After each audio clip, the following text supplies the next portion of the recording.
வணக்கம் நண்பர்களே. வைப்ரேஷன்ஸில் நெக்ஸ்ட் கொஷின்ஸ் பார்ப்போம்.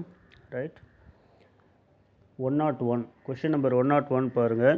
As compared to the time period of a simple pendulum on the earth, its time period on the moon will be அப்படின்னு கேட்குறாங்க.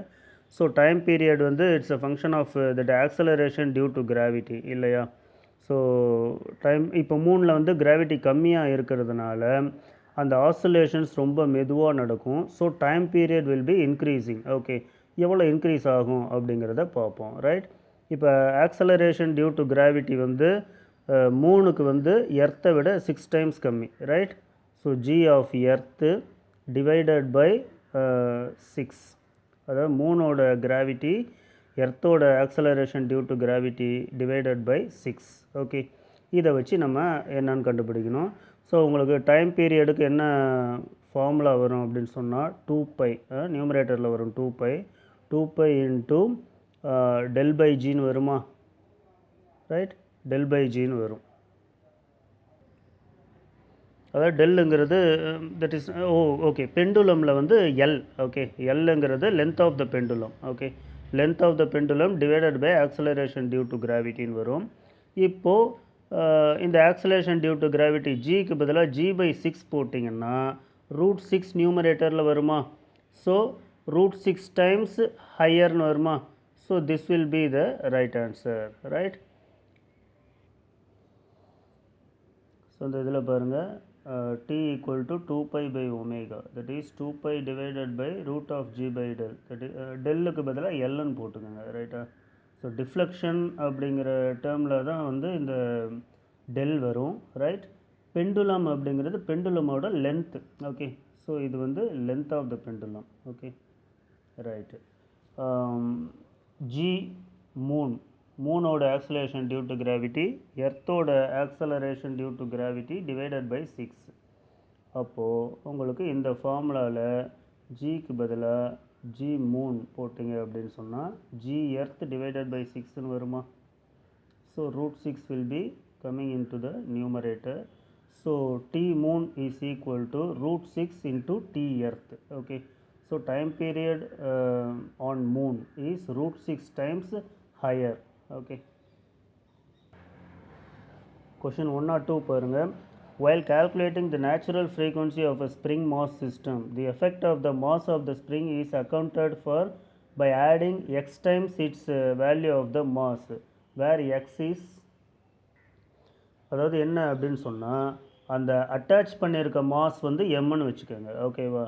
அந்த spring mass சிஸ்டமோட own weight. Right, அந்த own வெயிட்டையும் சேர்க்கணும் அப்படின்னு சொன்னால் 1/3 ஆஃப் த மாஸ் வந்து அதில் இன்க்ளூட் ஆகும். ஓகே, அது ஒரு ஃபார்முலா இருக்குது. Okay, this is the thing. So natural frequency is √k/m நார்மலாக போடுவோம். ரைட், இப்போ நார்மல் இந்த வைப்ரேட்டிங் சிஸ்டமில் வந்து அந்த ஓன் வெயிட்டை வந்து கன்சிடர் பண்ண மாட்டாங்க. ரைட்டா, ஓன் வெயிட் வந்து நெக்லிஜிபிளாக தான் கன்சிடர் பண்ணுவாங்க அன்லஸ் அதர்வைஸ் ஸ்பெசிஃபைடு. ரைட், இப்போது ஓன் வெயிட்டை கன்சிடர் பண்ணணும்னு சொல்லியிருக்காங்க அப்படின்னு சொன்னால் இந்த மாஸ் கூட, அதாவது வைப்ரேட்டிங் மாஸ் கூட 1/3 of the mass of the vibrating system வந்து ஆட் பண்ணுற மாதிரி இருக்கும். இதை மட்டும் ஞாபகம் வச்சுக்கோங்க. ஸோ இந்த பாயிண்ட் மட்டும் வரதுக்கு வாய்ப்புகள் இருக்குது. ரைட்டா, ஏன்னா இப்போ நார்மலாக ஒரு ஷாஃப்ட் இப்போ கிரிட்டிக்கல் ஸ்பீடு கண்டுபிடிக்கிறதுலே வந்து ஒரு ஷாஃப்ட் ரொட்டேட் ஆகிட்டுருக்கு. இப்போ நார்மல் கண்டிஷன்ஸ்லாம் வந்து அந்த ஷாஃப்டோட வெயிட்டை கன்சிடர் பண்ண மாட்டாங்க. ஒரு ரோட்டார் இங்கே வந்து ஃபிக்ஸ் பண்ணியிருக்காங்க அப்படின்னு சொன்னால் அந்த ரோட்டாரோட மாஸை தான் கன்சிடர் பண்ணுவாங்க. அந்த ரோட்டாரோட மாஸ் தான் M. Okay, suppose if the shaft own weight is also to be considered, then mass of the shaft divided by 3, that is 1/3 of the mass of the shaft must be included in the total mass. Okay, so in this case x is equal to 1/3. Right, next question பாருங்க. 103, a block of mass 10 kg is placed at the free end of a cantilever beam of length 1 meter and the second moment of area is 300 mm/4. This is nothing but moment of inertia I. Okay, taking Young's modulus of the beam material as 200 gigapascal, the natural frequency of the system என்னன்னு கேட்குறாங்க. Right? Okay, இந்த கொஷினில் நம்ம use பண்ண போகிறது natural frequency formula தான். ரைட்டா? Natural ஃப்ரீக்குவன்சிக்கு என்ன ஃபார்முலா?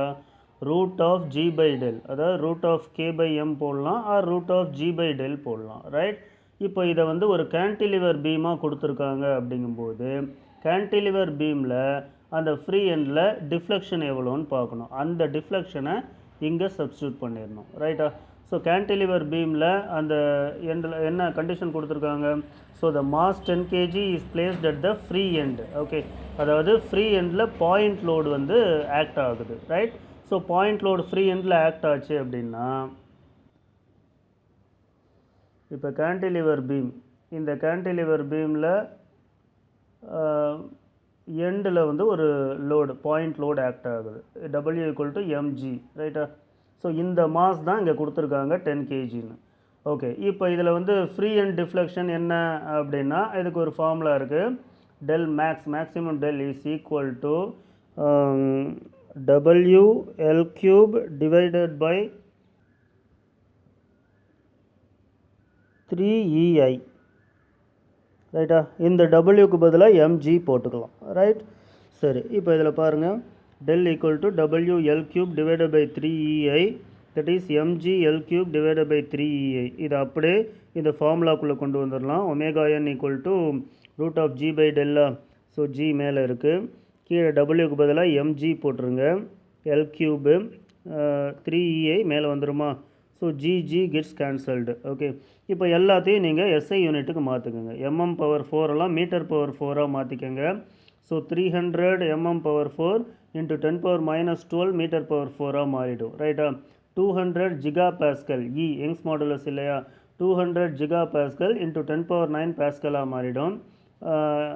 இது வந்து 10ங்கிறது mass. Okay, kg, 1 metre length. Okay, இதுதான். இதை சிம்பிளிஃபை பண்ணிங்க அப்படின்னு சொன்னால் உங்களுக்கு கிடைக்கிறது, இது மேனுவலாகவே பண்ணலாம், இது கால்குலேட்டர் தேவையில்லை. ரைட்? கடைசியில் கிடைக்கிறது உங்களுக்கு 3√2 radians/s. ஓகே, நல்லா பார்த்துக்கோங்க. உங்களுக்கு கொடுத்துருக்க ஆப்ஷன் வந்து ஹெட்ஸில் கேட்டிருக்காங்களா இல்லை radians/s கேட்டிருக்காங்களா அப்படிங்கிறத பார்த்துட்டு நீங்கள் பண்ணணும். ரைட்டா? ஹெட்ஸில் கேட்டிருந்தா இந்த n value n divided by 2π போடணும், ஹெட்ஸில் இருந்துச்சுன்னா. ரைட்டா? radians/s இருந்துச்சுன்னா இந்த n வேல்யூவை அப்படியே போட்டுடலாம். ரைட்? ஸோ இதில் வந்து 3√2 radians/s is the right answer.